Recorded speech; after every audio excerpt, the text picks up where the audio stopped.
Indian coast guard में permanent government job आप सभी के लिए 2025 में आ चुकी है, जिसका पूरा प्रोसेस मैं आप सभी को बताने वाला हूं। इसका ऑफिशियल नोटिफिकेशन जारी हो चुका है और काफी बढ़िया वैकेंसी यहां पे जारी की है। तो इसके लिए ऑल ओवर इंडिया से कैंडिडेट अप्लाई कर सकते हैं। 10th और 12th पास के लिए वैकेंसी रहती है। तो पूरी जानकारी आप सभी को मिलने वाली है। आप सभी को पता है इंडियन नेवी में अगर आप अप्लाई करते हैं तो वहां पे अग्निवीर वाली स्कीम अप्लाई होती है, बट इस वाली वैकेंसी में अग्निवीर वाली जो स्कीम होती है वो अप्लाई नहीं होती है और परमानेंट जॉब आप सभी को मिलती है। तो पूरा प्रोसेस इस वीडियो में आप सभी को बताएंगे, तो वीडियो को लास्ट तक देख लेना। वीडियो पसंद आए तो वीडियो को लाइक शेयर करके चैनल को सब्सक्राइब कर लें और बेल आइकन पे जरूर प्रेस कर लें ताकि फ्यूचर में हर एक जॉब अपडेट आपको सबसे पहले मिलती रहे। आगे बढ़ते हैं और पूरी जानकारी आप सभी को देते हैं। सबसे पहले चलते हैं आपकी वैकेंसी की तरफ। तो काफी बढ़िया वैकेंसी आपको देखने के लिए मिलेंगी, लेकिन इस बार सबसे अलग इन्होंने ये किया है कि 2 नोटिफिकेशन एक साथ इन्होंने रिलीज किए हैं।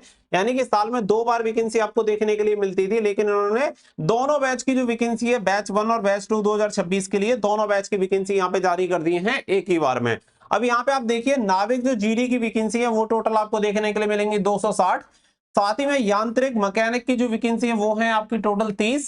साथ ही में यांत्रिक इलेक्ट्रिकल की जो वैकेंसी है वो है 11 और यांत्रिक इलेक्ट्रॉनिक की जो वैकेंसी है वो है 19। इसी के साथ आप सभी का 2026 का जो सेकंड बैच है इसमें नाविक जीडी की जो टोटल वैकेंसी है 260 और साथ ही में नाविक डोमेस्टिक ब्रांच की यानी डीबी की जो वैकेंसी है वो है 50। टोटल मिला के जो वैकेंसी हो जाती है 630 टोटल वैकेंसी आप सभी की निकाली गई है 2026 के दोनों बैच में, बैच 1 और बैच 2 में। तो टोटल मिला के 630 आपकी वैकेंसी हो जाती है। अब अगर हम बात करें एजुकेशन क्वालिफिकेशन की, तो देखो सबसे पहले देख लेते हैं नाविक जो डोमेस्टिक ब्रांच की वैकेंसी होती है इसके लिए आपके पास सिंपल 10th पास होना चाहिए। यानी अगर आपने 10वीं पास किया हुआ है किसी भी मान्यता प्राप्त बोर्ड से तो आप इसके लिए अप्लाई कर सकते हैं। मिनिमम कोई परसेंटेज का क्राइटेरिया नहीं है, कितनी भी परसेंटेज हो, बस आपके पास 10th क्वालिफाई होना चाहिए, आप इसके लिए फॉर्म अप्लाई कर सकते हैं। नंबर सेकंड जो वैकेंसी है वो है आपकी नाविक जीडी की। इसके लिए आप 12th पास होने चाहिए, यानी कि आपने 12वीं पास किया हुआ किसी भी मान्यता प्राप्त बोर्ड से तो आप इस वैकेंसी के लिए अप्लाई कर सकते हैं। यानी कि 10th पास वाली वैकेंसी और 12th पास वाली वैकेंसी ये दोनों आप सभी की हो गई। डीवी के लिए 10th पास और जीडी के लिए 12th पास आप होने चाहिए। इसके अलावा नंबर थर्ड की जो वैकेंसी आती है वो आती है यांत्रिक वाली। इसके लिए आप सभी 10th पास होने चाहिए, साथ ही में आपके पास डिप्लोमा होना चाहिए इलेक्ट्रिकल मैकेनिकल इलेक्ट्रॉनिक्स में या टेलीकम्युनिकेशन रेडियो पावर इंजीनियरिंग में। और ये कितने साल का होना चाहिए, 3 या 4 साल का आपके पास होना चाहिए all India council technical education से, तो आप इसके लिए फॉर्म अप्लाई कर सकते हैं। या फिर आपके पास अलग क्वालिफिकेशन दी गई है कि यहाँ पे 10th एंड 12th पास आप होने चाहिए किसी भी एजुकेशन बोर्ड से, साथ ही में आप सभी के पास डिप्लोमा होना चाहिए electronic mechanical electronic telecommunication radio power engineering में 2 या 3 साल का। यानी कि अगर आपके पास 3 या 4 साल का है तो 10th पास से काम चल जाएगा, अगर आपके पास 2 या 3 साल वाला है तो आप सभी 12th पास होने चाहिए, तब आप इसके लिए फॉर्म अप्लाई कर सकते हैं। साथ ही में यहाँ पे आपको जो इसके बारे में डिप्लोमा वाली यांत्रिक वाली वैकेंसी है इसके बारे में कुछ और डिटेल्स भी दी गई है, तो ये भी आप यहाँ पे देख सकते हैं कि कौन कौन सी आपकी ब्रांच होनी चाहिए, उसके अकॉर्डिंग आप इसके लिए फॉर्म अप्लाई कर सकते हैं। आगे अगर मैं बात करूं तो देखो मिनिमम जो एज होनी चाहिए वो होनी चाहिए 18 साल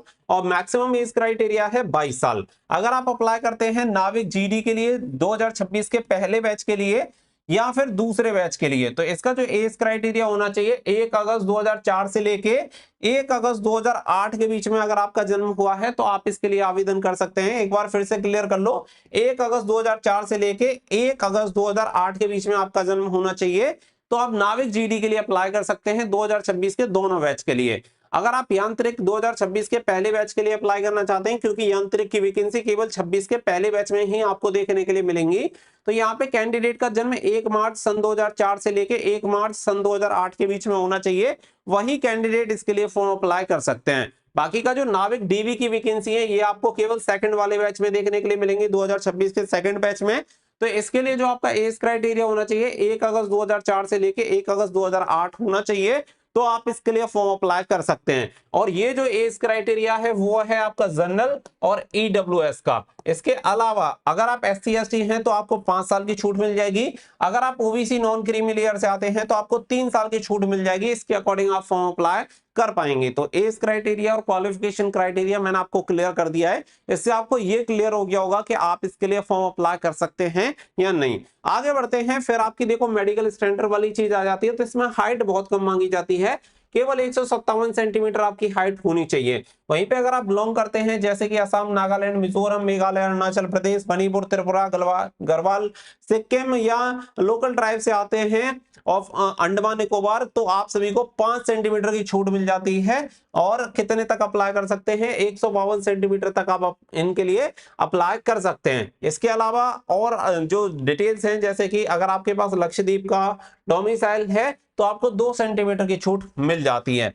चेस्ट आप सभी का जो होना चाहिए वो नॉर्मल होना चाहिए, लेकिन 5 सेंटीमीटर का फुल ऑफ कंपलसरी है, तभी आप इसके लिए एलिजिबल हो पाएंगे। इसके अलावा जो आपका वेट होना चाहिए वो हाइट के प्रोपोर्शन में होना चाहिए, और हेयरिंग जो होनी चाहिए वो नॉर्मल आपकी होनी चाहिए।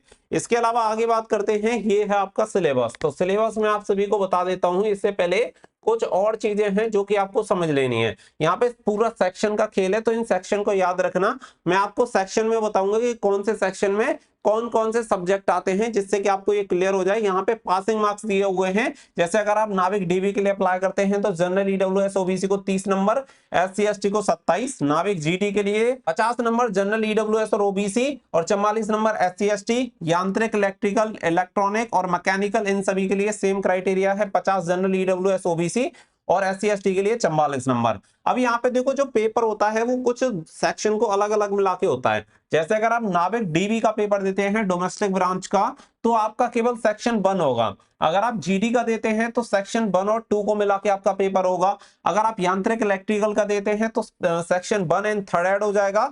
यांत्रिक इलेक्ट्रॉनिक का देते हैं तो 1st एंड 4th हो जाएगा, और यांत्रिक मैकेनिकल का देते हैं तो सेक्शन 1 एंड 5th हो जाएगा। यानी सबसे पहली बात आप समझ लो कि जो आपका सेक्शन 1 है वो कंपलसरी है, हर एक पोस्ट के लिए आपको सेक्शन 1 देना होगा। अगर आप जीडी के लिए देंगे तो आपका उसमें सेक्शन 2 भी ऐड हो जाएगा, और अगर इलेक्ट्रिकल के लिए देंगे तो 1st एंड 3rd, यांत्रिक 1st एंड 4th, यांत्रिक मैकेनिकल 1st एंड 5th आपका हो जाएगा। तो इस तरीके से सेक्शन बनते हैं। अब देखो यहाँ पे सेक्शन देख लेना। जैसे कि अगर आप डीबी की बात करें डोमेस्टिक ब्रांच की, तो इसके लिए सेक्शन 1 आप सभी को होता है। मैक्सिमम मार्क्स कितने मिलते हैं? 60 मार्क्स आप सभी को दिए जाते हैं।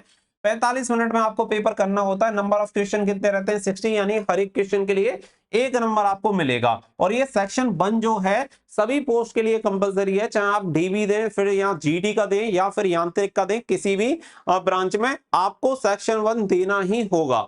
इसमें मैथ के 20 क्वेश्चन, साइंस के 10 क्वेश्चन, इंग्लिश के 15 क्वेश्चन, रीजनिंग के 10 क्वेश्चन और जीके के 5 क्वेश्चन आते हैं, और पासिंग मार्क्स ऑलरेडी आप सभी को बताए हुए हैं। अगर आप चले जाएंगे जीडी पे, तो जीडी में पहला तो सेक्शन 1 और फिर एक्स्ट्रा ऐड हो जाएगा सेक्शन 2। इसमें आप सभी के जो मैक्सिमम मार्क्स रहते हैं वो कितने रहते हैं? 50। 30 मिनट का पेपर रहेगा। टोटल नंबर ऑफ क्वेश्चन कितने रहेंगे? 50। मैथ के आपके 25 और फिजिक्स के आपके 25 क्वेश्चन, टोटल मिला के 50 नंबर का यहाँ पे आपका पेपर होगा, जिसमें जनरल ईडब्ल्यूएस ओबीसी को 20 नंबर यहाँ पे पासिंग मार्क्स हैं, और 17 नंबर एससी एसटी के लिए पासिंग मार्क्स रहते हैं। अब देखो ये 3 सेक्शन बचे इसके अलावा, तो जो मैंने आप सभी को पहले ही बता दिए थे कि सेक्शन 1 जो रहे, सेक्शन 3 जो रहेगा वो यांत्रिक इलेक्ट्रिकल के लिए है, इलेक्ट्रॉनिक के लिए 4 है, और यांत्रिक के लिए 5th सेक्शन है। तो इसके अकॉर्डिंग आप सभी देख सकते हैं, ये आपका जो रहेगा ब्रांच के अकॉर्डिंग ही आपका पेपर रहेगा, क्योंकि ये इलेक्ट्रिकल का है, ये इलेक्ट्रॉनिक्स का है, और ये मैकेनिकल का है, तो ये उसी में ऐड हो जाएगा। सेक्शन 1 सभी के साथ कंपलसरी है, तो ये आपको समझ में आ गया होगा। आगे बढ़ते हैं तो फिर आपका स्टेज 2 होता है। स्टेज 2 में आप सभी का जैसे बेसिक आइडेंटिटी चेक होती है, बायोमेट्रिक वेरिफिकेशन होता है, असेसमेंट टेस्ट होता है, साथ ही में आपका पीएफटी यानी फिजिकल फिटनेस टेस्ट भी होता है। इसमें 1.6 किलोमीटर की, ठीक है, 1.6 किलोमीटर यानी 1600 मीटर की रनिंग होती है, और ये 7 मिनट में आपको पूरी करनी होती है।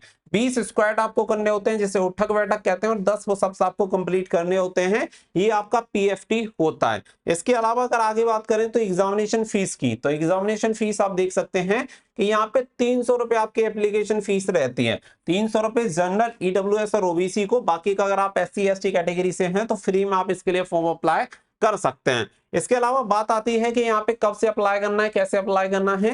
तो देखो 11 जून 2025 से इसके ऑनलाइन एप्लीकेशन फॉर्म स्टार्ट हो गए, और फॉर्म अप्लाई कर सकते हैं 25 जून 2025 तक। तो 25 जून 2025 तक अप्लाई करने की जो लिंक है वो आपको वीडियो के डिस्क्रिप्शन में दे दी है, या फिर आप हमारे टेलीग्राम चैनल से कनेक्ट हो सकते हैं, वहां पर भी आपको लिंक मिल जाएगी। इसके अलावा आप हमारे इंस्टाग्राम से भी कनेक्ट कर सकते हैं, वहां पर भी आपको लिंक मिल जाएगी, जहां से जाके आप अप्लाई कर सकते हैं। तो लिंक दे दिया गया है वीडियो डिस्क्रिप्शन में, फटाफट से जाइए, क्योंकि 25 जून 2025 इसकी लास्ट डेट है।